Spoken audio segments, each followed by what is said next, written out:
তাহলে রিজিক নিয়ে এত টেনশন করার কি আছে ভাই? টেনশনে কিছু আছে? কার কাছে রিজিক? আল্লাহ লিখে রাখছেন না? ইনশাআল্লাহ এর বাইরে কিছু হবে হবে না। অতএব এত দুশ্চিন্তার কিছু নাই, জীবনকে নিয়ে এত দুশ্চিন্তার কিছু নাই। জীবনটাকে কোরআন সুন্নাহর আলোকে এনজয় করেন।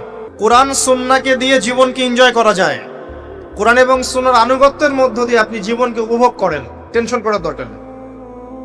মনে রাখবেন, আল্লাহ যদি আপনার সাথে থাকেন এবং আল্লাহ যদি আপনাকে কবুল করেন, পৃথিবীর কোনো শক্তি নাই আপনাকে টলাবে। পৃথিবীর কোনো শক্তি নাই, পৃথিবীর সমস্ত শক্তি একত্রিত হয়ে আপনার চুল বাঁকা করতে পারবে না, যদি আল্লাহ আপনার সাথে থাকে।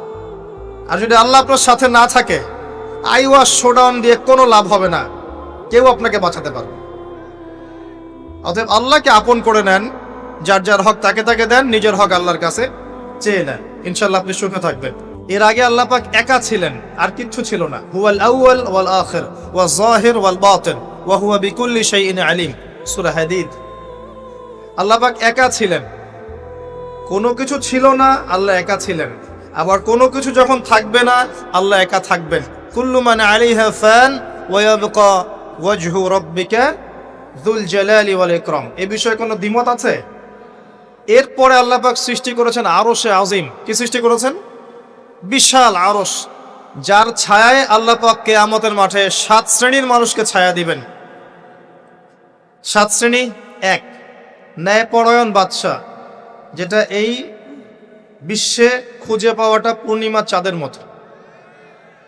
2, সেই যুবক যে তার পুরো যৌবনকাল আল্লাহর পথে ব্যয় করেছে, এটা সুযোগ আপনার সামনে আছে, আপনি লুফে নিতে পারেন, এই সুযোগটা আপনার সামনে আছে। 3, ওই ব্যক্তি যার কলব বা অন্তর মসজিদের সাথে ঝুলন্ত থাকে, টিকটকের সাথে নয়, মসজিদের সাথে ঝুলন্ত থাকে। এখনকার যুব সমাজের অন্তর অনলাইনে ঝুলন্ত থাকে, দেখবেন। 4, ওই দুই ব্যক্তি, যেই দুই ব্যক্তি পরস্পরকে শুধুমাত্র আল্লাহর জন্য ভালোবাসে। এখানে বয়ফ্রেন্ড গার্লফ্রেন্ড সম্পর্ক বোঝানো হয়নি। এই দুনিয়ার স্বার্থে জর্জরিত ভালোবাসার বাইরেও ডিভাইন একটা ভালোবাসা আছে, সেটা হচ্ছে আল্লাহর জন্য ভালোবাসা। আর যখন আপনি কাউকে আল্লাহর জন্য ভালোবাসবেন, তখন আপনি কষ্ট পাবেন না ইনশাআল্লাহ। যখন আপনি ভালোবাসার মানুষের কাছে কিছু প্রত্যাশা করবেন, তখন আপনি কষ্ট পাবেন পদে পদে। আল্লাহর জন্য ভালোবাসেন মানুষকে, আপনি কষ্ট পাবেন না ইনশাআল্লাহ। দুই ব্যক্তি যারা পরস্পরকে আল্লাহর জন্য ভালোবাসে, আরো সে ছায়া ছায়া পাবে। 5, ওই যুবক যাকে কোনো সুন্দরী নারী আহ্বান করেছে জেনার জন্যে, কিন্তু সেই যুবক বলেছে আমি আল্লাহকে ভয় করি, যেটা এই জেনারেশনের মধ্যে খুঁজে পাওয়া দুষ্কর। বরং তারা উল্টা প্রত্যাশায় থাকে যে কখন কোনো মেয়ে আমাকে প্রপোজ করবে। তারা ইউসুফ নয় আলাইহিস সালাম। 6, ওই ব্যক্তি যার ডান হাত কি দান করছে, বাম হাত খবর রাখে না। ডান হাত কি দান করছে, বাম হাত খবর রাখে না। আমাদের মতো নয় যে অল্প কিছু দান করেই দানবীর টাইটেল লাগিয়ে মানুষের দুয়ারে দুয়ারে যাচ্ছি সাপোর্টের জন্য, এমন নয়। 7, ওই ব্যক্তি যে নীরবে নিভৃতে আল্লাহর কথা স্মরণ করে এবং আল্লাহর কথা স্মরণ করতে করতে তার চোখ দিয়ে অশ্রু প্রবাহিত হয়। এই 7 শ্রেণীর মানুষকে আল্লাহ রাব্বুল আলামিন তার ওই আরশের ছায়ায় কিয়ামতের মাঠে ছায়া দিবেন ইনশাআল্লাহ তাআলা। আমরা কি এই ছায়াটা পেতে চাই? অপশন আমাদের সামনে খোলা আছে। আমরা কিন্তু ওই যুবক হতে পারি, ওই দুই ব্যক্তি হতে পারি, ওই ব্যক্তি হতে পারি যে মসজিদের সাথে সম্পর্ক রাখে, গোপনে দান করতে পারি, রাতে নিভৃত আল্লাহর জন্য কাঁদতেও পারি না? সব সুযোগ আমাদের সামনে আছে। আল্লাহ চাইলে আপনি ন্যায়পরায়ণ বাদশাও হতে পারবেন ইনশাআল্লাহ, যদি আল্লাহ আপনার তাকদিরে লিখে রাখেন, এটাও সম্ভব। চলে আসেন, আরশে আজিমের পরে আল্লাহ পাক সৃষ্টি করেছেন কলম, এবং কলম সৃষ্টি করে আল্লাহ পাক পুরো মহাবিশ্বের তাকদির লিখেছেন। পৃথিবীর শেষ দিন পর্যন্ত কি হবে না হবে, খুঁটিনাটি বিষয়, এত খুঁটিনাটি যে আল্লাহ পাকের ওই লিখার বাইরে পৃথিবীতেও কোনো আযাব গজব আসে না। যা লিখা আছে ওটাই আসবে।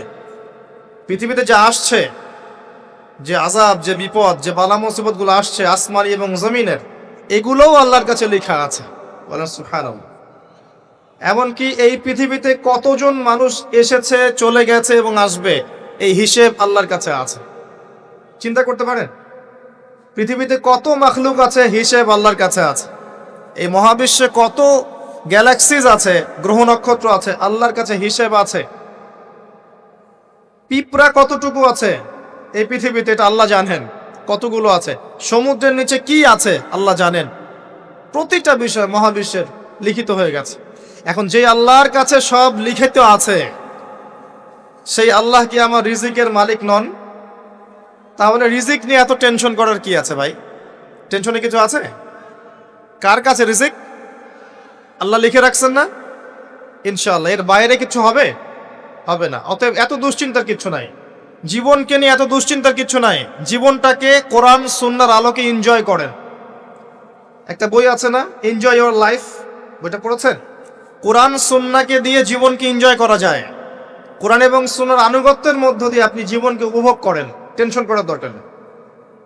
মনে রাখবেন, আল্লাহ যদি আপনার সাথে থাকেন এবং আল্লাহ যদি আপনাকে কবুল করেন, পৃথিবীর কোনো শক্তি নাই আপনাকে টলাবে। পৃথিবীর কোনো শক্তি নাই, পৃথিবীর সমস্ত শক্তি একত্রিত হয়ে আপনার চুল বাঁকা করতে পারবে না, যদি আল্লাহ আপনার সাথে থাকে। আর যদি আল্লাহ আপনার সাথে না থাকে, আইওয়াশ শোডাউন দিয়ে কোনো লাভ হবে না, কেউ আপনাকে বাঁচাতে পারবে। অতএব আল্লাহকে আপন করে নেন, যার যার হক তাকে তাকে দেন, নিজের হক আল্লাহর কাছে চেয়ে নেন, ইনশাল্লাহ আপনি সুখে থাকবেন। তাকদীর আল্লাহ পাক লিখে ফেলেছেন। এরপরে আল্লাহ রাব্বুল আলামিন কি লিখেছেন? এরপরে আল্লাহ রাব্বুল আলামিন মহাবিশ্ব সৃষ্টি করেছেন 6 দিনে। কয় দিনে? কোরআনে দলিল আছে, হুয়াল্লাযী খালাকাস সামাওয়াতি ওয়াল আরদা ফি সিত্তাতি আইয়াম। তিনি সেই আল্লাহ যিনি আসমান সমূহ, একটা আসমান নয়, আসমান সমূহ মানে যতগুলো আসমান আছে, আর আমরা জানি 7টা আসমান আছে। কয়টা? 7টা মহাবিশ্ব আছে। এখন পর্যন্ত সায়েন্স যত কিছু আবিষ্কার করেছে, এগুলো প্রথম মহাবিশ্বের আবিষ্কার। দ্বিতীয়টাতে ওরা যেতেই পারেনি এখন পর্যন্ত। অতদূর পর্যন্ত স্পেসশিপ যেতেই পারবে না। কথা কি বুঝতে পারছেন?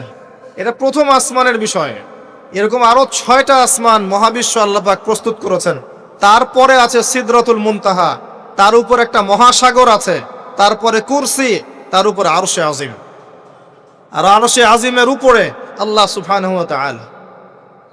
এখানে একজন মানুষ ওই পর্যন্ত চলে গিয়েছিলেন। তিনি কে?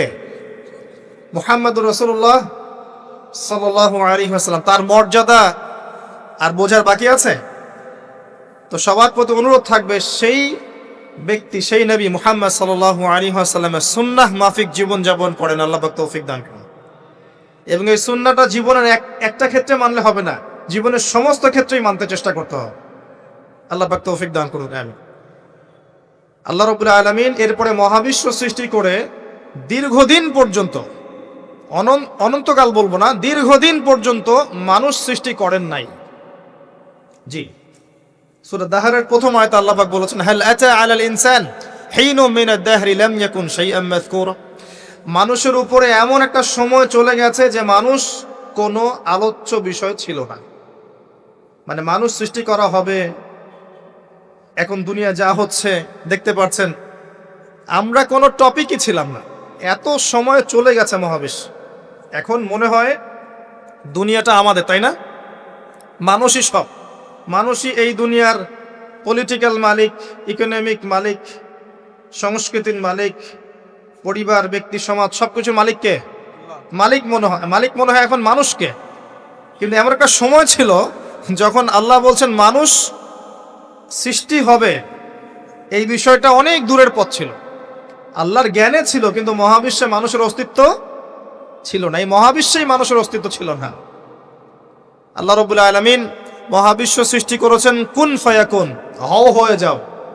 সূরা আম্বিয়ার 30 নম্বর আয়াতে আল্লাহ পাক বলেছেন, আওয়ালাম ইয়ারাল্লাযীনা কাফার, কাফেররা কি লক্ষ্য করে দেখে না, আন্নাস সামাওয়াতি ওয়াল আরদা কানাতা রাতকান ফাফাতাকনাহুমা, কাফেররা কি লক্ষ্য করে দেখে না যে আসমান সমূহ এবং জমিন একটা বিন্দুর মধ্যে একত্রিত ছিল, আমি আল্লাহ এটাকে বিস্ফোরিত করে দিয়েছি, পৃথক করে দিয়েছি।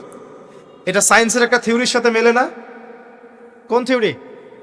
তারা বলছে বিগ ব্যাং থেকে সব সৃষ্টি হয়েছে, আর আল্লাহ পাক বলছেন বিগ ব্যাং আমি ঘটিয়েছি। তাহলে চিন্তা যেখানে শেষ, আল্লাহ পাকের কুদরত সেখান থেকে কি শুরু। তা আমরা সীমাবদ্ধতা বুঝতে পারছি সায়েন্সের।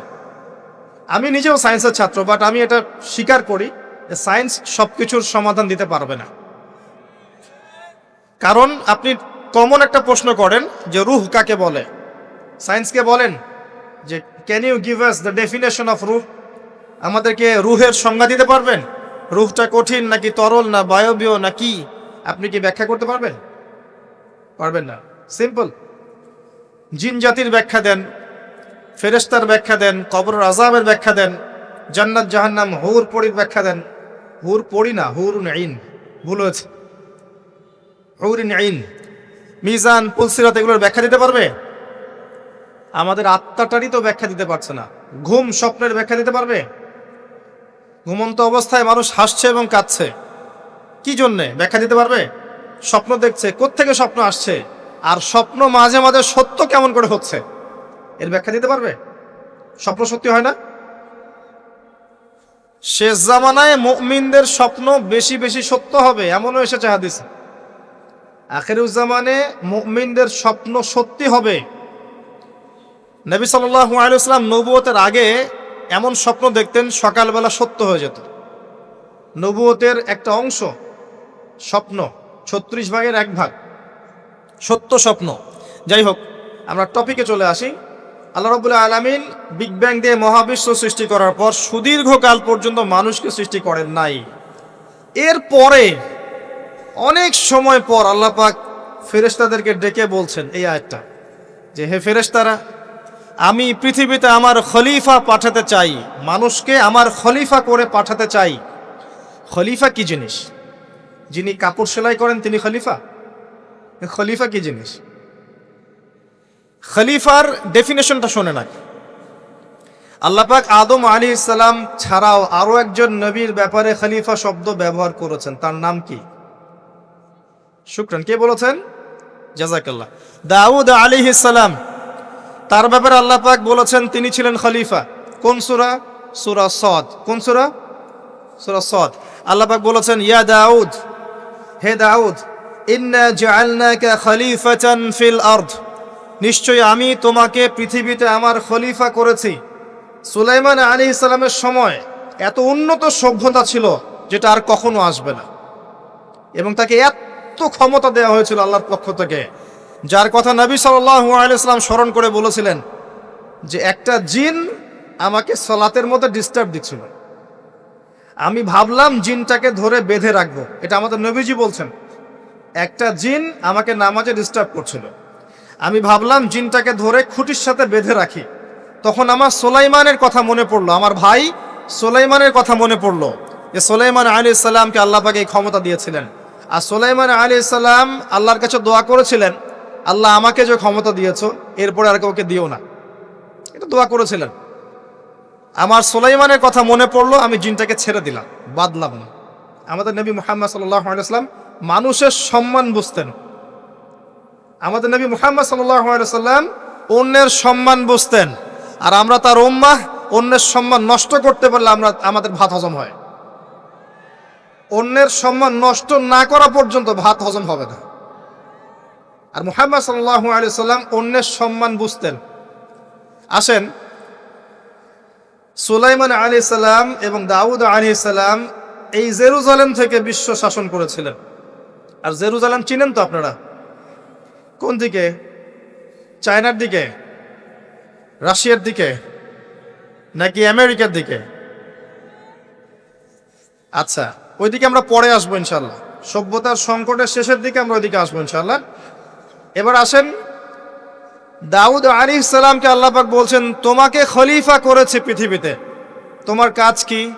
ফাহকুম বাইনান নাসি বিল হক, হে দাউদ তোমার কাজ হচ্ছে মানুষের মাঝে ন্যায় বিচার করা, মানুষের মাঝে ন্যায় বিচার করা, হকের মানদণ্ডে বিচার করা। হকটা কি? এর উত্তরও কোরআন আপনাকে দিবে। কোরআনের চেয়ে কি আমি ভালো উত্তর দিতে পারবো? কোনটা হক কোনটা বাতিল, কোনটা ন্যায় কোনটা অন্যায়, আমি কি বেশি বুঝি না আল্লাহ বেশি বোঝেন? কোথায় স্পষ্ট করা আছে? আমার মস্তিষ্কে না কোরআনে? কোরআনে সূরা কাহাফ খোলেন, আল্লাহ পাক বলেছেন ওয়াকুলিল হাক্কু মির রাব্বিকুম, হে নবী আপনি বলে দিন সত্য সেটাই যা তোমার রবের পক্ষ থেকে নাজিল হয়। আর কিছু বলার দরকার আছে? ফামান শাআ ফালইউমিন, যার ইচ্ছা হয় সে স্বীকার করুক, ঈমান নিয়ে আসুক। ওয়ামান শাআ ফালইয়াকফুর, যার ইচ্ছা হয় অস্বীকার করুক। ইন্না আ'তাদনা লিয-যালিমিনা নারান, অস্বীকারকারী জালেমদের জন্য আমি জাহান্নামের আগুন প্রস্তুত করে রেখেছি। বাস, আর কিছু বলার প্রয়োজন আছে? সূরা বাকারা আল্লাহ বলেছেন আল হাক্কু মির রাব্বিক ফালা তাকুনান্না মিনাল মুমতারিন, হক তোমার রবের পক্ষ থেকে আসে, তুমি সন্দেহবাদীদের অন্তর্ভুক্ত হও না। আসলে এটা হক কিনা, এই যুগে চলে কিনা, এই সন্দেহের অন্তর্ভুক্ত হও না। ইসলাম চির নতুন, চির প্রাচীন, চির আধুনিক, প্রত্যেকটা যুগের জন্য, শুধুমাত্র একটা যুগের জন্য নয়, এবং শুধু মুসলিমদের জন্য নয়, সবার জন্যেই। কোরআন এবং সুন্নাহ শুধু আমাদের সম্পত্তি নয়, পুরো মানব জাতির সম্পত্তি। এখানে সবার হেদায়েত আছে, হোক সে হিন্দু ভাই বা খ্রিস্টান ভাই বা বুদ্ধিস্ট বা জিউস, যেই হোক না কেন, সবার হেদায়েত এখানে আছে। আসেন, আল্লাহ পাক কোরআনকে হক বলছেন। এটাও বলে রাখি, যখন তাওরাত নাজিল হয়েছিল তখন তাওরাত হক ছিল, তখন ওটাই ছিল হক। যখন জাবুর নাজিল হয়েছে জাবুরই হক ছিল। যখন ইনজিল নাজিল হয়েছে ইনজিলই হক ছিল। যখন থেকে কোরআন নাজিল হয়েছে এখান থেকে নিয়ে কিয়ামত পর্যন্ত হকের কি অন্য কোনো মানদণ্ড আছে? এটা মানতে কোনো আপত্তি আছে? হ্যাঁ, এখন কোনো কিছু যদি কোরআন সুন্নাহর সাথে মিলে যায় মানতে আমাদের কোনো আপত্তি নাই। কেউ একটা মতবাদ দিয়েছে, একটা দর্শন দিয়েছে, একটা সায়েন্টিফিক থট দিয়েছে, যেটা কোরআনের সাথে মিলে গেছে, হাদিসের সাথে মিলে গেছে, মানতে আমাদের কোনো আপত্তি নাই। আমরা চোখ বন্ধ করে মানবো ইনশাআল্লাহ, কোনো সমস্যা নেই। কিন্তু যে কোনো ব্যক্তি বা যে কোনো সংগঠন, যে কোনো সমাজ, যে কোনো সভ্যতা, কেউ যদি এমন কোনো কথা বলে, এমন কোনো দর্শন দেয়, এমন কোনো মতবাদ দেয় যেটা কোরআনের সাথে মিলছে না, সাংঘর্ষিক, হাদিসের সাথে মিলছে না, সাংঘর্ষিক, আপনি কি মানতে বাধ্য? এটা না মানাটাই আপনার ঈমানের পরিচয়।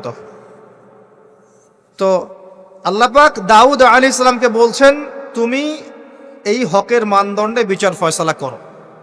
ওয়ালা তাত্তাবিউল হাওয়া, নিজের প্রবৃত্তির অনুসরণ করো না। প্রবৃত্তি মানে নিজের মন গড়া বিষয়ের অনুসরণ করো না। ইউদিল্লুকা আন সাবিলিল্লাহ, তাহলে এটা তোমাকে আল্লাহর রাস্তা থেকে সরিয়ে দিবে। নিশ্চয়ই যারা প্রবৃত্তির অনুসরণ করেছে তারা আল্লাহর পথ থেকে সরে গেছে। এই কারণে বিমা নাসু ইয়াউমুল হিসাব, তারা হিসাবের দিনটা ভুলে গেছে।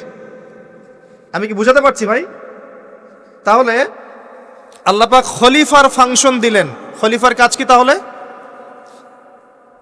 খলিফার কাজ হচ্ছে আল্লাহর পক্ষ থেকে আসা সত্যের মানদণ্ডে মানুষের মাঝখানে ফয়সালা করা। আমার কথা ক্লিয়ার? পরিবেশ পরিস্থিতি যদি অনুকূলে না থাকে সে করবে না, তার ক্ষমতা নাই। লা ইউকাল্লিফুল্লাহু নাফসান ইল্লা ওয়াসআহা। কিন্তু আকীদা রাখতে কি কোনো সমস্যা আছে যে এটাই চূড়ান্ত সত্য? আমি তো আগেই বলেছি, এই যুগে সারেন্ডার করতে হবে। আপনি 100% ইসলাম ফলো করতে পারবেন না। তো 100% ইসলাম ফলো করা এই যুগে আমার মতে পসিবল না, ইল্লা মাশাআল্লাহ। তো আল্লাহ পাক যদি কিছু মানুষকে বাছাই করে তৌফিক দেন, সেটা আল্লাহ পাকের নিজস্ব ব্যাপার, ইখতিয়ার, স্বাধীনতা। আসেন, আল্লাহ রাব্বুল আলামিন এখানে খলিফার ফাংশন বললেন এবং আদম আলাইহিস সালামকে এই খলিফা করে পৃথিবীতে পাঠালেন। সভ্যতার শুরু হলো। সভ্যতার শুরু রোমকদের দ্বারা হয় নাই, সভ্যতার শুরু পশ্চিমাদের দ্বারা হয়নি, সভ্যতার শুরু হয়েছে নবীদের দ্বারা।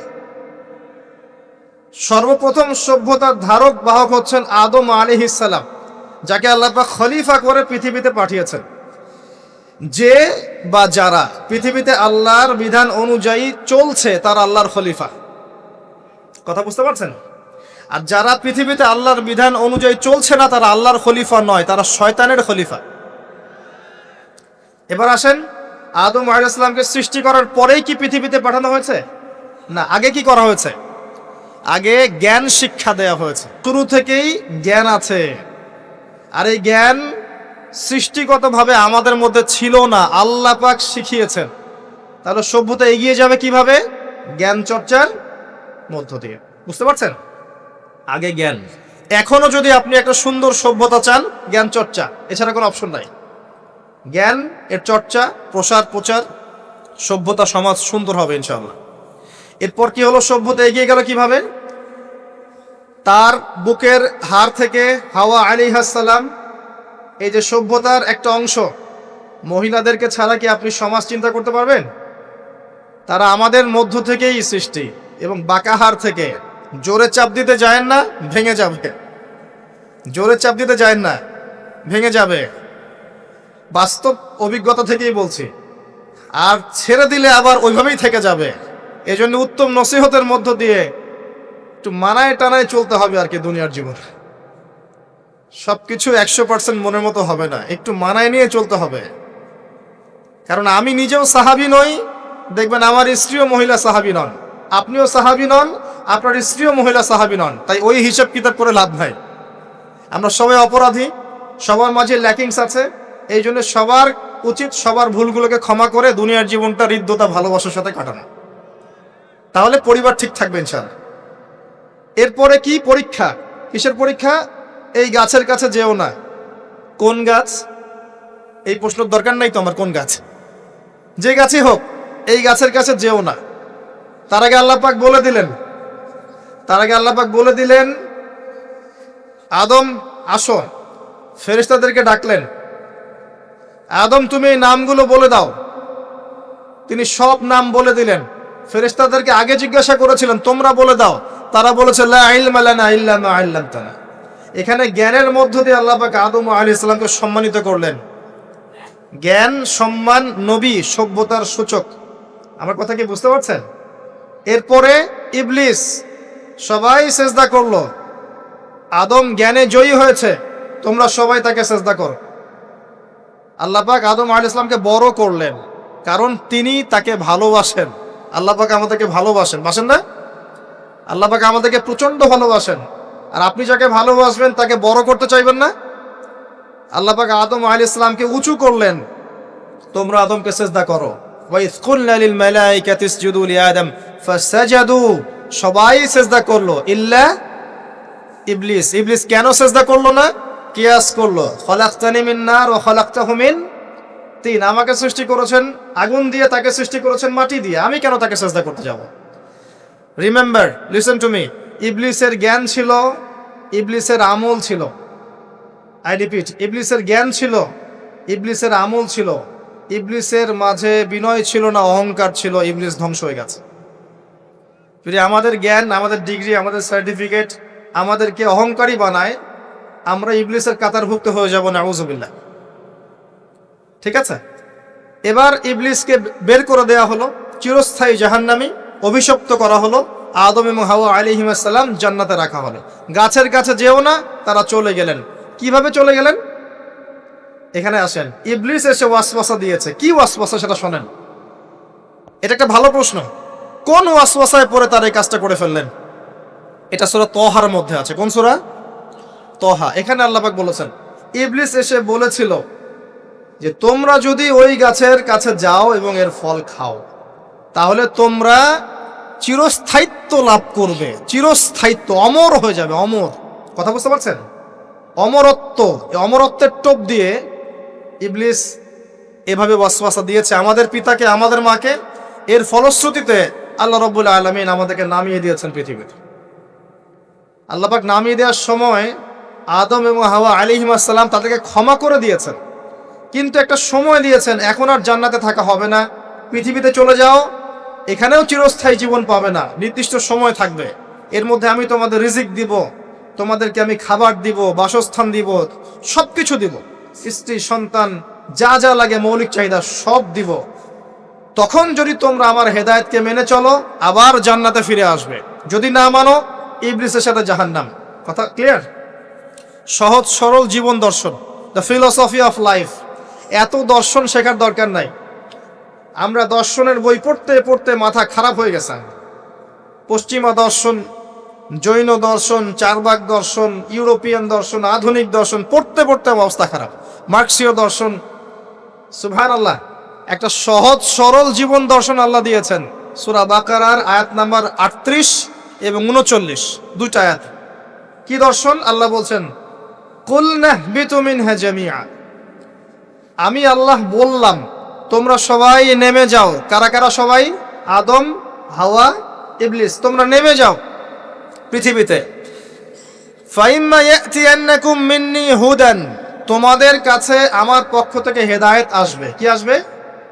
এই যে তাওরাত, জাবুর, ইনজিল, কোরআন, আল্লাহর বাণী, ওহী, এগুলো আসবে, রাসূল আসবেন। ফামান তাবিআ হুদায়া ফালা খাউফুন আলাইহিম ওয়ালা হুম ইয়াহজানুন, যে বা যারাই আমার এই হেদায়েতকে মেনে চলবে তাদের বিন্দু মাত্র ভয় নাই, কোনো টেনশন নাই, কোনো ভাবনা নাই, ইনশাআল্লাহ আবার জান্নাতে ফিরে আসবে ইনশাআল্লাহ। সুসংবাদ, ঠিক আছে? তারপরের আয়াত আল্লাহ পাক বলছেন ওয়াল্লাযীনা কাফারু ওয়া কাযযাবু বিআয়াতিনা, কিন্তু যারা আমার আয়াতকে মিথ্যা প্রতিপন্ন করবে এবং অস্বীকার করবে, কুফরি করবে, ফাউলাইকা আসহাবুন নার, এরা হবে জাহান্নামের অধিবাসী। কার সাথে? ইবলিসের সাথে। হুম ফিহা খালিদুন, তারা সেখানে চিরস্থায়ী হবে। সহজ সরল জীবন দর্শন, দ্য ফিলোসফি অফ লাইফ। মানলেই শান্তি, না মানলেই অশান্তি। এরপর একটা চ্যালেঞ্জ, ইবলিস চ্যালেঞ্জও করছে, আল্লাহ তুমি আমাকে বের করে দিয়েছ, ঠিক আছে, আমি আদম সন্তানের ডান দিক থেকে আসব, বাম দিক থেকে আসব, সামন থেকে আসব, পিছন থেকে আসব, তাকে আমি জাহান্নামের পথে নিয়েই ছাড়ব। এটা মনে রাখেন মাথার মতো, ইবলিসের চ্যালেঞ্জ। আর আল্লাহ পাকও সতর্ক করলেন ইন্নাহু লাকুম আদুউম মুবিন, সে তোমাদের স্পষ্ট শত্রু। এবার পৃথিবীতেও নামিয়ে দিলেন, হেদায়েতও পাঠাচ্ছেন, নবী রাসূল পাঠিয়েছেন। সভ্যতা আস্তে আস্তে এগিয়ে চললো। সভ্যতায় দুইটা শক্তি দেখতে পাচ্ছেন, একটা আল্লাহর পক্ষ থেকে আসা শক্তি, একটা শয়তানি শক্তি। এই দুটো নিয়ে সভ্যতা এগিয়ে চলছে। আবারও বলছি, সভ্যতা শুরু হয়েছে নবী দ্বারা, রোমকদের দ্বারা নয়। সভ্যতা শুরু হয়েছে নবী দ্বারা। মানুষ আগে গাছের ছাল পাতা পরে থাকতো না। সূরা আরাফে আল্লাহ পাক বলেছেন আমি মানুষের জন্য, আদম হাওয়া আলাইহিস সালাম, তাদের জন্য লেবাস পাঠিয়েছি, পোশাক পাঠিয়েছি। আমি লেবাস নাজিল করেছি উপর থেকে। লোহার খনি দেখেছেন? লোহার খনি কেউ কি বিশ্বাস করবে যে লোহা মহাকাশ থেকে পৃথিবীতে এসে পড়েছে? ওয়ানজালনাল হাদিদ, আল্লাহ পাক বলছে আমি হাদিদ নাজিল করেছি। কোরআন নাজিল করা বোঝেন? কোরআন নাজিল মানে কি? আল্লাহর উপর থেকে কোরআন আসেনি। জিবরাইল আলাইহিস সালাম কোরআন নিয়ে আসছেন না নিচে মুহাম্মদ সাল্লাল্লাহু আলাইহি ওয়াসাল্লামের কাছে? এই যে কোরআন নাজিল হচ্ছে, আনজালা। আল্লাহ পাক এই কথা বলছেন যে লোহা আমি নাজিল করেছি। লোহার একটা অণু আপনি তৈরি করতে পারবেন পৃথিবীতে ল্যাবে বসে? সুবহানাল্লাহ। আল্লাহ পাক নাজিল করেছেন। ঠিক একইভাবে আল্লাহ পাক পোশাক নাজিল করেছিলেন আদম এবং হাওয়া আলাইহিস সালাম তাদের জন্য। তারা গাছের ছালপাতা পরে ঘোরাফেরা করতেন না। বোগাস কথাবার্তা শেখায় মানুষ। এবং কৃষিকাজ, আপনার প্রযুক্তি, আপনার পরিবার গঠন, সন্তান প্রতিপালন, একজন মানুষের জীবন যাপনের জন্য যত কিছু প্রয়োজন, সব জ্ঞান আল্লাহ পাক আদম আলাইহিস সালামকে শিক্ষা দিয়েছিলেন। দুনিয়াতে আসার পরে যখন যেটা প্রয়োজন হয়েছে, ওহী নাজিল হয়েছে, জিবরাইল আলাইহিস সালাম তাকে শিখিয়ে দিয়েছেন। মানুষ গুহার মধ্যে ছবি এঁকে থাকতো। আর এরা বলছে আদম আলাইহিস সালাম বানর থেকে হয়েছেন। নাউযুবিল্লাহ, সুবহানাল্লাহ। এটা যারা বিশ্বাস করে তারা সরাসরি কোরআনের সাথে কুফরি করছে, স্পষ্ট কাফের। আদম আলাইহিস সালাম আল্লাহ পাক তাকে হাত দিয়ে সৃষ্টি করেছেন, নিজের হাতে সৃষ্টি করেছেন। তিনি বানর থেকে মানুষ হননি। হ্যাঁ, যারা এই মতবাদটা দিয়েছে ওরা বানর থেকে মানুষ হতে পারে, আমরা হই না। বরং সূরা বাকারা আপনি উল্টা চিত্র দেখতে পারবেন। সূরা বাকারা দেখবেন, পড়তে পড়তে দেখবেন একটা জায়গায় আছে যে শনিবারের সীমা লঙ্ঘন করার জন্য কিছু মানুষকে, বনু ইসরাইলের কিছু মানুষকে আল্লাহ পাক মানুষ থেকে বানর বানিয়ে দিয়েছে। আছে না দলিল? তাহলে এটার প্রমাণ পাওয়া যাচ্ছে। সুবহানাল্লাহ। আসেন, সভ্যতা এগিয়ে চলল। সভ্যতা দুটো শক্তি, আল্লাহর বিধান, আল্লাহ নাজিলকৃত পবিত্র তাওহীদ, এবং অপর সাইডে আছে শয়তানের শিরক। কথা কি বুঝতে পারছেন? দিন দিন এগিয়ে চলতে লাগলো। প্রথম কি ক্রাইমটা হলো পৃথিবীতে? সভ্যতার প্রথম ক্রাইম হয়েছে হাবিল কাবিল। কে কাকে হত্যা করেছে? কাবিল হাবিলকে হত্যা করেছে। কি কারণে? ঈর্ষা। এখান থেকে এই সভ্যতার শিক্ষা কি? শিক্ষা হচ্ছে এটাই, আজকের দিনেও যদি আমরা হাবিল আর কাবিলের মতো এই যে কাবিল যেমন করে ঈর্ষা পরায়ণ হয়ে হাবিলকে হত্যা করেছে, এই ঈর্ষা ত্যাগ না করতে পারি, তাহলে এ উম্মার তাকদিরে খারাপই আছে। কথা কি বোঝা যায়? আমরা এখন পর্যন্ত সেই কাবিলের সুন্নত ত্যাগ করতে পারি নাই। ভিতরটা হিংসা দিয়ে ভর্তি, জর্জরিত। এগুলো যদি খুলে আল্লাহ পাক দেখাতে পারতেন জনগণের সামনে, লজ্জায়, দুর্গন্ধে, ধিক্কার জানাতে জানাতে আপনি আমার লেকচারও শুনতে আসতেন না। হ্যাঁ, যদি আমার কলিজাটাকে খুলে আল্লাহ পাক দেখাতেন যে দেখো এর কলিজার মধ্যে কি পরিমাণ হিংসা আছে, ঈর্ষা আছে, দুনিয়ার লোভ আছে, লালসা আছে, পরশ্রী কাতরতা আছে, দুর্গন্ধে আপনি আমার লেকচার শুনতে আসতেন না। জি, এটা সৌভাগ্য যে আমাদের ভিতরটা আল্লাহ পাক দেখান না। আল্লাহ পাক আমাদের কলবটাকে পরিষ্কার করুন, আত্মশুদ্ধি দান করুন, আল্লাহর নূর দান করুন এবং ঈর্ষা ত্যাগ করার তৌফিক আল্লাহ পাক দান। এবার আসেন, সভ্যতা এগিয়ে চলছে, লেকচারটা একটু লম্বা হতে পারে, একটু ধৈর্য ধরেন। সভ্যতা এগিয়ে চলছে, আদম আলাইহিস সালামের যুগে কোনো পাপাচার খুব একটা দেখা যাচ্ছে না, শুধু এই পাপাচার ছাড়া। এর পরের জেনারেশনে গিয়ে দেখছি নূহ আলাইহিস সালামের কওম। কার কওম? নূহ আলাইহিস সালাম, 5 জন বড় বড় নবীর একজন। 5 জন বড় বড় নবীর নাম নূহ আলাইহিস সালাম, ইব্রাহিম, মূসা, ঈসা, মুহাম্মদ সাল্লাল্লাহু আলাইহি ওয়াসাল্লাম। আমি কিন্তু শেষে প্রশ্ন করব, উত্তর দিতে হবে, ঠিক আছে? ইনশাআল্লাহ। সঠিক উত্তর দিতে পারলে পুরস্কার, না পারলে যে পারবে তাকে আপনি হাদিয়া দিবেন, আপনার পকেট থেকে হাদিয়া নিয়ে তাকে দেওয়া হবে ইনশাআল্লাহ। তো নূহ আলাইহিস সালামের যুগে কি শিরক, প্রথম শিরকের পাপ মানুষ দেখল। ইয়াগুস, ইয়াউক, নাসর এরকম কিছু মূর্তি ছিল, এই মূর্তিগুলো তার উপাসনা করা শুরু করলো। বাই দ্য ওয়ে, এই মূর্তিগুলো কিন্তু তারা হাতে তৈরি করে নাই। আমার কথাটা ভালো করে বোঝেন, এই মূর্তিটা তারা আসলে অটোমেটিকলি হাতে তৈরি করে নাই। এই মূর্তিটা তৈরি করার পিছনে শয়তান তাদেরকে ওয়াসওয়াসা দিয়েছিল। কি ওয়াসওয়াসা দিয়েছিল? এই ব্যক্তিরা ছিল আগের সময়কার বুজুর্গ ব্যক্তি। বুজুর্গ ব্যক্তি বোঝেন, পরেশগার বুজুর্গ ব্যক্তি। তো শয়তান এদেরকে বুঝিয়েছিল, যদি তোমরা বুজুর্গ ব্যক্তিদের, আল্লাহওয়ালা মানুষদের মূর্তি তৈরি করে মসজিদের বাইরে রাখো, তাদেরকে দেখলে তোমাদের ইবাদতে মনোযোগ বাড়বে। শয়তান এই ওয়াসওয়াসা দিয়েছে। ওই জেনারেশন তাই করলো। ওই জেনারেশন যখন চলে গেল, পরের প্রজন্মকে শয়তান ওয়াসওয়াসা দিল, আরে মসজিদের বাইরে কেন, ভেতরেই রাখলে হয়। তারা ভেতরে নিয়ে আসলো, এই জেনারেশন শেষ হয়ে গেল। তারপরে আরেকটা জেনারেশন আসলো, ওদেরকে শয়তান বুঝালো সরাসরি এদের কাছে চাইলেই হয়। শিরক শুরু হলো। আপনি কি বুঝতে পারছেন কিভাবে শিরক শুরু হয়েছে বিশ্বে? এবার নূহ আলাইহিস সালাম 950 বছর তার কওমকে দাওয়াত দিলেন, শিরক ছেড়ে দাও, শিরক ছেড়ে দাও। কত বছর? 9টা শতাব্দী, 9.5 শতাব্দী তিনি তার উম্মাহকে দাওয়াত দিলেন, শিরক ছেড়ে দাও। তার স্ত্রী পর্যন্ত তার কথা শুনলো না, তার ছেলেও তার কথা শুনলো না। দাওয়াতটা কেমন ছিল? আমাদের মতো এই যে লাক্সারিয়াস বসে বসে দাওয়াত দেয় এমন নয়।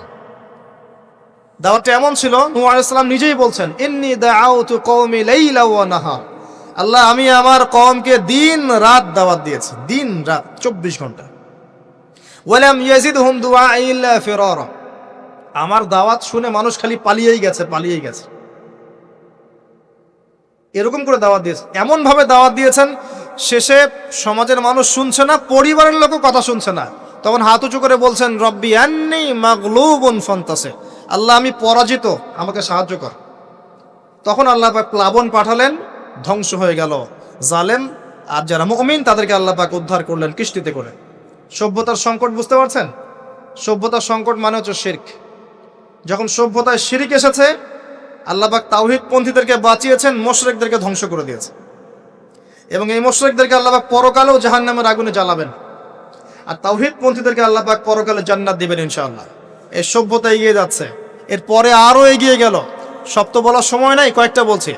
এগিয়ে যেতে যেতে একটা কওম আসলো, একটা সভ্যতা আসলো, যারা এত শক্তিশালী, ফিজিক্যাল স্ট্রাকচার এত লম্বা চওড়া, মানে এক একজন তাল গাছের সমান সমান লম্বা মানুষ, আদম সন্তান। পাহাড় কেটে কেটে বাড়ি নির্মাণ করে। এবং তাদের এই সভ্যতা সম্পর্কে আল্লাহ পাক বলেছেন, যে লাম ইউখলাক মিসলুহা ফিল বিলাদ, এমন সভ্যতা পৃথিবীতে সৃষ্টি করা হয়নি। এত উচ্চ মানের সভ্যতা ছিল। এদের নাম ছিল আদ জাতি। আদ কি নাম? তাদের নবী ছিলেন হুদ আলাইহিস সালাম। কি নাম? হুদ আলাইহিস সালাম। তিনি দাওয়াত দিলেন একই স্টাইলে, আল্লাহর ইবাদত করো, আমার আনুগত্য করো, শিরিক করো না, ইত্যাদি ইত্যাদি। কওম তার কথা শুনলো না। অল্প কিছু মানুষ শুনলো, তাদেরকে তিনি সাথে নিয়ে চলে গেলেন। আল্লাহ পাক জালেমদেরকে ধ্বংস করে দিলেন। একই সুন্নাহ। কিভাবে ধ্বংস করলেন? ঝঞ্ঝা বায়ু দিয়ে, এমন বাতাস, যে বাতাসে পুরো কওম উড়ে চলে গেল খেজুর গাছের মতো, খেজুর গাছের ডালের মতো পড়ে থাকলো। যারা বলতো মান আশাদ্দু মিন্না কুওয়া, আমাদের চেয়ে শক্তিশালী আর কে আছে, আল্লাহ পাক ওদেরকে বাতাস দিয়ে উড়িয়ে শেষ করে দিলেন। সুবহানাল্লাহ। এরপরে আরেকটা সভ্যতা আসলো, যার নাম সামুদ। তাদের নবীর নাম সালেহ আলাইহিস সালাম। তারাও আদ জাতির ভাই, ওরাও ফিজিক্যালি অনেক স্ট্রং ছিল। একইভাবে নবী দাওয়াত দিলেন, তারা কবুল করলো না। আল্লাহ পাক ওই মুমিনদেরকে উদ্ধার করলেন, বাকিদেরকে বজ্রপাত দিয়ে ধ্বংস করে দিলেন। কি দিয়ে ধ্বংস করলেন? বজ্রপাত। বজ্রপাতের প্রচন্ড শব্দে কর্ণঘোর ফেটে গেল, তারা তাদের ঘরের সামনেই পড়ে থাকলো। এটা একটা কওম ছিল, যেই কওমটাকে বলা হয়েছিল যে সময় আছে তোমাদের সামনে, তোমরা চাইলে তওবা করে ফিরে আসতে পারো, অথবা 3 দিন ভোগবিলাস করতে পারো, ধ্বংস আসবে, আযাব আসবে। ওরা বলেছিল বরং আমরা 3 দিন ভোগবিলাস করে নেব। কোন সম্প্রদায়ের সাথে এই আকীদাটা মিলছে? বর্তমান যুগের কোন সভ্যতার সাথে এই আদর্শটা মিলছে? কথা কি বুঝতে পারেন? কারা শিখায় মানুষকে খাও দাও ফুর্তি করো, খাও দাও ফুর্তি করো, কালকের কি চিন্তা, আজকেই বেঁচে নাও? কারা শিখায়? এই যে সালেহ আলাইহিস সালামের কওম এমন ছিল, তওবা করে ফিরে আসো। ওরা বলছে না, 3 দিন সময় আছে, খেয়ে নিয়ে ফুর্তি করে নেব। জেনা, মদ, খাওয়া দাওয়া সব চললো। তৃতীয় দিন সকালবেলা ফজরের সময় বিকট শব্দে ওদের কর্ণগুহর আল্লাহ ফাটিয়ে দিলেন, এবং ঘরের সামনে চিৎপটাং হয়ে পড়ে থাকলো। কম শেষ, ডিস্ট্রয়। এখনো হিজাজ অঞ্চলে তাদের ধ্বংসাবশেষ দেখা যায়, অনলাইনে সার্চ করে দেখেন। সভ্যতা এগিয়ে চললো। আপনি কি সভ্যতার এগিয়ে যাওয়ার মধ্যে মিল পাচ্ছেন? কোনো একটা কমন জিনিস পাচ্ছেন? প্রত্যেক সভ্যতা আল্লাহ পাক ওহী নাজিল করেছেন, রাসূল পাঠিয়েছেন, আনুগত্যের দিকে আহ্বান করেছেন। যারা করে নাই ধ্বংস, যারা করেছে সফল। সভ্যতার সংকট। সভ্যতা এগিয়ে যেতে যেতে একটা কওম আসলো, যার নাম হচ্ছে শুআয়ব, কওমে মাদিয়ান। কি নাম? কওমে মাদিয়ান। শুআয়ব আলাইহিস সালামের কওম। শুআয়ব আলাইহিস সালাম একজন নবী ছিলেন, যিনি তার মেয়েকে মূসা আলাইহিস সালামের সাথে বিয়ে দিয়েছিলেন। ওইদিকে আমরা আসছি ইনশাআল্লাহ। শুআয়ব আলাইহিস সালামের কওমের অপরাধ ছিল, এরা মাপে কম দিত এবং ডাকাতি করত। কি করত? ডাকাতি। আমরাও কিন্তু কম করি না ডাকাতি। এখন আমরা নেক্সট সুরতেও ডাকাতি করি, বৎসুরতেও ডাকাতি করি, করি না? অনেকে তো কোটটাই পরে ডাকাতি করে, কোটটাই পরে বড় বড় মাপের ডাকাতি করে। কারণ আপনি কোটটাই পরলে তো ধরতে পারবেন না কলার, কিছু বলতে পারবেন না। সব ক্ষেত্রে এগুলো চলছে।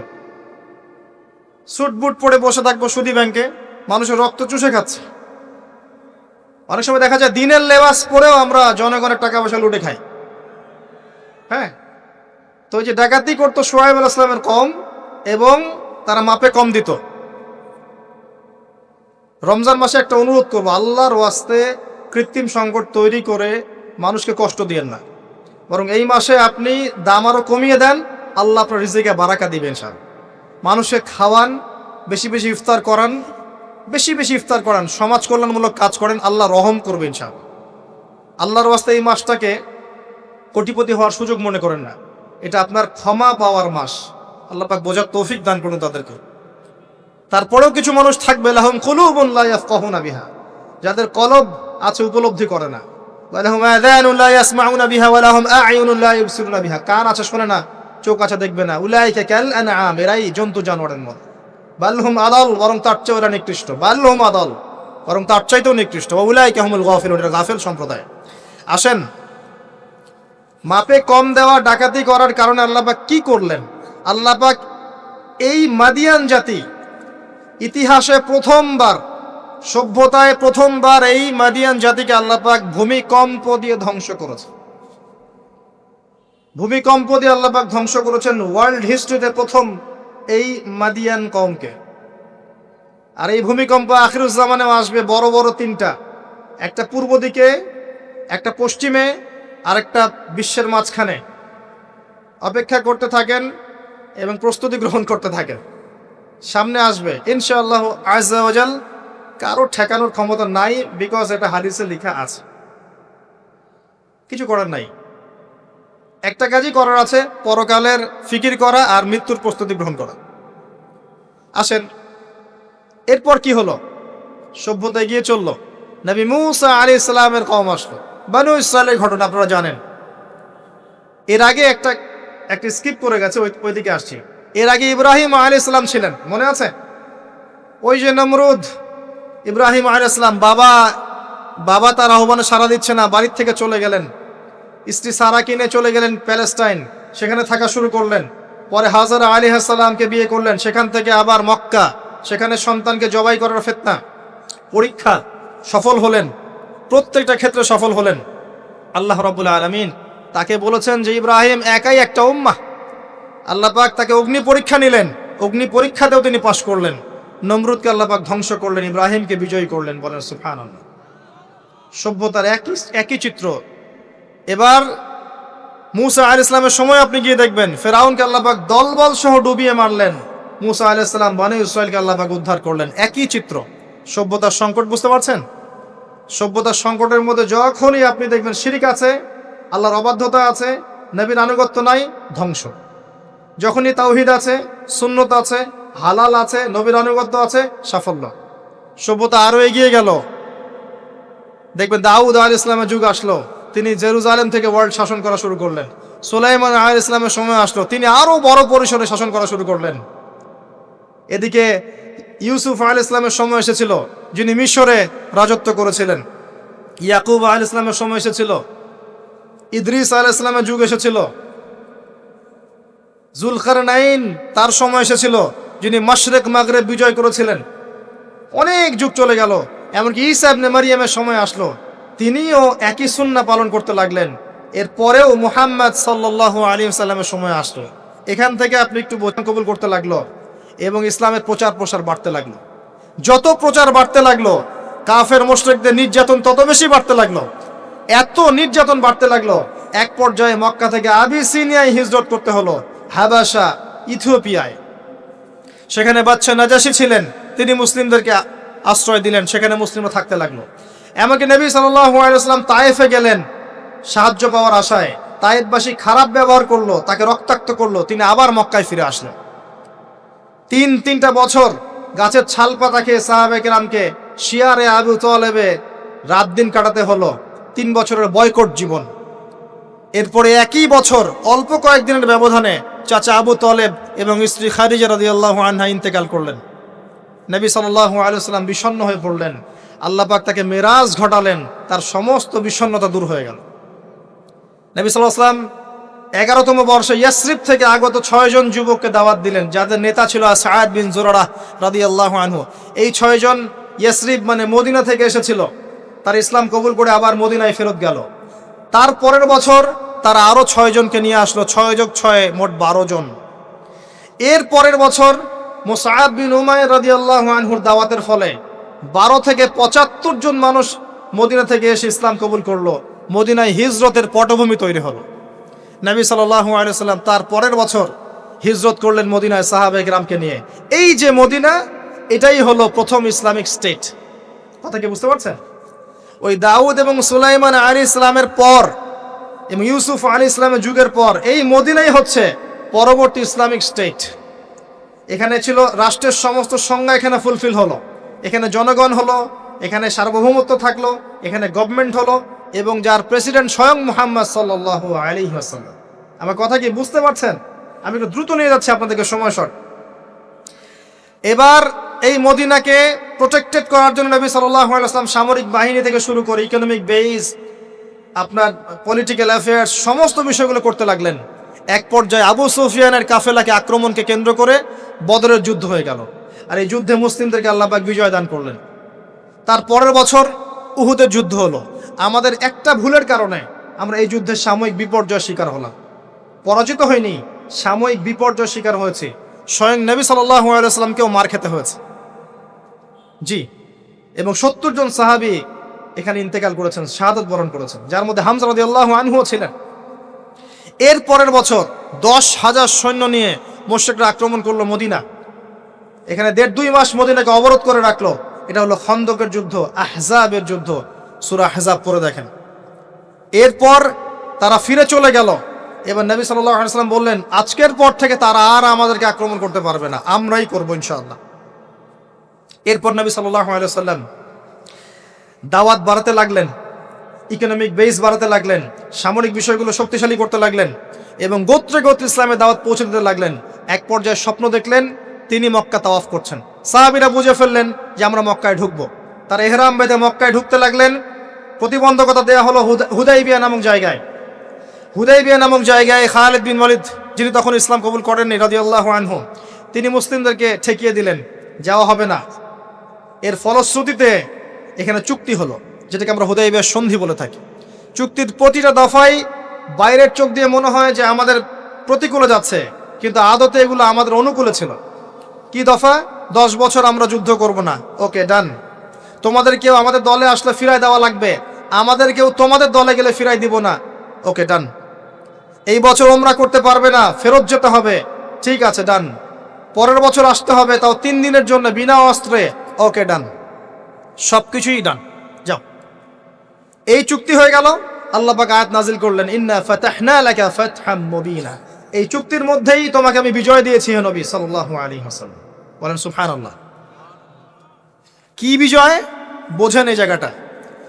কুরাইশরা ছিল সবচেয়ে বড় শত্রু, আর আমাদের আরেকটা শত্রু ছিল ইহুদিরা, যাদের মধ্যে 3টা গোত্র ছিল, বনু কুরাইজা, বনু কাইনুকা, বনু নাজির। বনু নাজির, বনু কুরাইজা, বনু কাইনুকা, এদেরকে বের করে দেওয়া হয়েছে। এরা খায়বারে গিয়ে আশ্রয় নিয়েছে। এর মধ্যে শুধু বনু কুরাইজাকে হত্যা করা হয়েছিল, কারণ তারা গাদ্দারি করেছিল আহজাবের যুদ্ধে। এটা দ্বিতীয় বড় শত্রু, আর এই কুরাইশরা সবচেয়ে প্রধান বড় শত্রু। কি করলেন নবী সাল্লাল্লাহু আলাইহি ওয়াসাল্লাম? তিনি 10 বছরের জন্য তাদের হাতকে চেপে ধরলেন। এই 10 বছর তারা আমাদের সাথে আর যুদ্ধ করবে না, মানে এরা স্টপ। এখন আমি বাইরের শত্রু থেকে ডিল করতে পারবো। কথা কি বুঝতে পারছেন? এই চুক্তির ঠিক পরের বছর নবী সাল্লাল্লাহু আলাইহি ওয়াসাল্লাম খায়বার আক্রমণ করলেন, কারণ এরা আর খায়বারকে সাহায্য করতে পারবে না। What a leader, what a personality, মানে কি ব্যক্তিত্ব, কি নেতা, কি বিচক্ষণতা, চিন্তা করেন। 10 বছর বন্ধ করে দিলাম, তোমার সাথে আমার কোনো লড়াই নাই এবং তুমি আমাদের কোনো শত্রুকে হেল্প করতে পারবে না, ওকে ডান, ডিল হয়ে গেল। এবার যেহেতু বড় শত্রুর হাত চেপে ধরা হয়েছে, এখন ছোট ছোট শত্রুগুলোকে তিনি সাইজ করা শুরু করলেন, একটা একটা করে ধরে সবগুলোকে সাইজ। পরে বড়টারও কলার চেপে ধরলেন। কি ডিপ্লোমেসি! আমরা খালি এখন মিষ্টি খাওয়া সুন্নত জানি, আমরা এখন জিওপলিটিক্যাল ডিপ্লোম্যাটিক সুন্নাত জানি না। জি, চিন্তা করে দেখ, এই জায়গাটা খুব ভালো করে বুঝবেন। খায়বার বিজয়ের পর থেকে নিয়ে মুসলিমদের আর্থসামাজিক অবস্থা আরো বাড়তে লাগলো, প্রচুর সম্পদ গনিমত বাড়তে লাগলো এবং পররাষ্ট্রনীতি অ্যাপ্লাই করা হলো। রোমক সম্রাটকে দাওয়াত দেওয়া হচ্ছে, মিশরের বাদশাকে দাওয়াত দেওয়া হচ্ছে, পারস্যের দাওয়াত দেওয়া হচ্ছে। আস্তে আস্তে সারা বিশ্বে ইসলামের দাওয়াত ছড়িয়ে পড়ল। এক পর্যায়ে মাত্র এই চুক্তির 3-4-5 বছর পরেই, এই চুক্তির 10 বছর যায় নাই, 3 বা 4 বছর পরেই, 3-4 4.5 এরকম বছর পরেই বিনা যুদ্ধে বিশাল সেনাবাহিনীকে নিয়ে নবী সাল্লাল্লাহু আলাইহি ওয়াসাল্লাম এই মক্কা আক্রমণ করলেন। মক্কা বিজয়। কোন মক্কা? যেই মক্কায় আগে শিরিক ছিল, এখন শিরিক নাই। যেই মক্কায় সুদ ছিল, এখন সুদ নাই। যেই মক্কায় নারীকে জীবন্ত কবর দেওয়া হয়েছে, নারীর কোনো অবমাননা নাই। যেই মক্কার মধ্যে মাদকের সয়লাভ ছিল, কোনো সয়লাভ নাই। যে মক্কায় গোত্রীয় হানাহানি কাটাকাটি ছিল, এখন কিচ্ছু নাই, সবাই ভাই ভাই। এই মক্কা, জাহেলিয়াতের মক্কাকে আল্লাহ রাসূল সাল্লাল্লাহু আলাইহি ওয়াসাল্লাম 23 বছরের ব্যবধানে একেবারে টোটাল ইসলামিক পরিবেশে পরিণত করলেন। সেই আল্লাহ কি মরে গেছেন? সেই নবীর আদর্শ কি মরে গেছে? আল্লাহ নাজিল করা সেই কিতাব কি উঠে গেছে পৃথিবী থেকে? তাহলে ওই জাহেলি সমাজকে যদি পরিবর্তন করা যায়, আমাদের জাহেলিয়াতকে পরিবর্তন করা সম্ভব না? এই বিশ্বের জাহেলিয়াত পরিবর্তন করা সম্ভব নয়। আমরা করতে পারি না পারি, আল্লাহ পাক এমন প্রজন্ম আনবেন, দেখে নিন তারা করে দেখাবে ইনশাআল্লাহ। যখন আল মাহদি আসবেন, ঈসা ইবনে মারিয়াম আসবেন, তখন জাহিলিয়াতের রেশ মাত্র থাকবে না ইনশাআল্লাহ, ইনশাআল্লাহু আযজা ওয়া জাল। এর আগ পর্যন্ত কঠিন সময় আছে। ওই কঠিন সময় যাওয়ার আগে আরেকটু পথ পাড়ি দেওয়া আপনাদেরকে। মুহাম্মদ সাল্লাল্লাহু আলাইহি সাল্লাম এই যে মক্কা ইসলামিক পুরো একটা এনভায়রনমেন্ট প্রতিষ্ঠা করলেন, এরপর কি এটা থেমে গিয়েছিল? এরপর আবু বকর সিদ্দিক রাদিয়াল্লাহু আনহু এসেছেন, তিনিও সেই খেলাফার দায়িত্ব পালন করেছেন। কোন খেলাফা? ফাহকুম বাইনান নাসি বিল হক, সূরা সাদ। তারপরে এসেছেন ওমর ইবনে খাত্তাব, আরো 10 বছর, তখন মুসলিমরা অর্ধ বিশ্ব শাসন করেছে। এরপরে এসেছেন উসমান রাদিয়াল্লাহু আনহু, মুসলিমরা আরো বড় বিশ্ব শাসন করেছে। তারপরে এসেছে আলী রাদিয়াল্লাহু আনহুর যুগ, তখন মুসলিমরা অভ্যন্তরীণ কিছু ক্রন্দলে লিপ্ত হয়ে গিয়েছিল। এখানে মুসলিমদের শক্তিটা কিছুটা কমে যায়। আলী রাদিয়াল্লাহু আনহুকে হত্যা করা হয়েছিল, তাকে চোরাগুপ্ত হামলা চালিয়ে হত্যা করা হয়েছে, ঠিক যেমন ওমর রাদিয়াল্লাহু আনহুকে হত্যা করা হয়েছিল। এরপর কি হয়েছে? এরপর মুসলিমদের মাঝে আস্তে আস্তে ফিতনা বাড়তে শুরু করেছে। একদল মানুষ বের হয়েছে যারা বলেছে যে আলী রাদিয়াল্লাহু আনহু তিনি নবী, নাউজুবিল্লাহ। এরা তাকে নিয়ে এত বেশি বাড়াবাড়ি করেছে যে তারা পথভ্রষ্ট হয়ে গেছে। আরেক দল লোক বের হয়েছে, এরা বলেছে কবিরা গুনাহগার ব্যক্তি হলেই কাফের, একে হত্যা করা লাগবে, এরা হয়ে গেছে খারেজি। আরেক দল লোক বের হয়েছে, এরা বলে তাকদীর বলতে কিচ্ছু নাই। আরেক দল লোক বের হয়েছে যারা বলে যে মানুষের কর্মের কোনো স্বাধীনতা নাই। আরেক দল বের হয়েছে যুক্তি দিয়ে প্রমাণিত হলেই কোরআন সুন্নাহ মানবো, না হলে মানবো না। এরকম করে শিয়া, খারেজি, মুতাজিলা, মুরজিয়া, জাহমিয়া, জাবারিয়া, কাদারিয়া, কত যে দল বের হয়েছে। আস্তে আস্তে আস্তে আস্তে উম্মাত বিভক্ত হতে শুরু করেছে। এই সময়ে ইমামগণ আবির্ভূত হয়েছিলেন, মুহাদ্দিসগণ আবির্ভূত হয়েছিলেন, তারা সংস্কারধর্মী কাজ অব্যাহত রেখেছিলেন। এভাবে আস্তে আস্তে মাযহাবগুলো গড়ে উঠেছে, হাদিসের কিতাবগুলো আমরা পেয়েছি, সভ্যতা এগিয়ে গেছে। আগাতে আগাতে এক পর্যায়ে উমাইয়ারা শাসন নিয়েছে। উমাইয়ারা প্রায় 132 বছর এই উম্মাকে লিড দিয়েছিল। তখন ইসলামী খেলাফার একটা শেল ছিল, একটা শেল, যদিও তারা ভিতর থেকে ফাসেক হয়ে গিয়েছিল, কিন্তু একটা শেল ছিল 132 বছরের মতো। ইসলাম এগিয়ে গেছে, সভ্যতা এগিয়ে গেছে। সভ্যতার অমুকরা দিয়েছে, সভ্যতা মুসলিমরা দিয়েছে, সভ্যতা এগিয়ে গেছে। এরপরে আব্বাসীয় খেলাফত এসেছে, প্রায় 500-550 বছর, 550 বছর তারা পৃথিবী শাসন করেছে। আব্বাসীয়দের সময় মুসলিমদের ভিত যখন দুর্বল হয়ে যায়, তখন মঙ্গোলিয়ানরা আব্বাসীয়দেরকে আক্রমণ করেছিল এবং 40 দিনের ব্যবধানে 20 লাখ মুসলিমকে হত্যা করেছে। যখনই আল্লাহ পাকের ওই সুন্নাহ, যখনই অমুসলিমরা তো আছেই, মুসলিমরাও যদি আল্লাহর বিধান থেকে সরে গিয়েছে, আল্লাহ পাক ওদেরকেও সরিয়ে দিয়েছেন, নতুন সম্প্রদায় নিয়ে এসেছেন। এটাই সভ্যতার সংকট। আবার কথাটা ভালো করে বোঝেন, অমুসলিমদের কথা বাদ দেন। মুসলিমরা যখন দায়িত্ব পেয়েছে মুহাম্মদ সাল্লাল্লাহু আলাইহি ওয়াসাল্লামের সময় থেকে নিয়ে, তখন মুসলিমরাও যদি আল্লাহ এবং তার রাসূলের অবাধ্যতা করেছে, আল্লাহ পাক মুসলিমদেরকেও সরিয়ে দিয়েছেন, অন্য নতুন প্রজন্মকে নিয়ে এসেছেন। এটা আল্লাহর সুন্নত, মনে রাখবেন।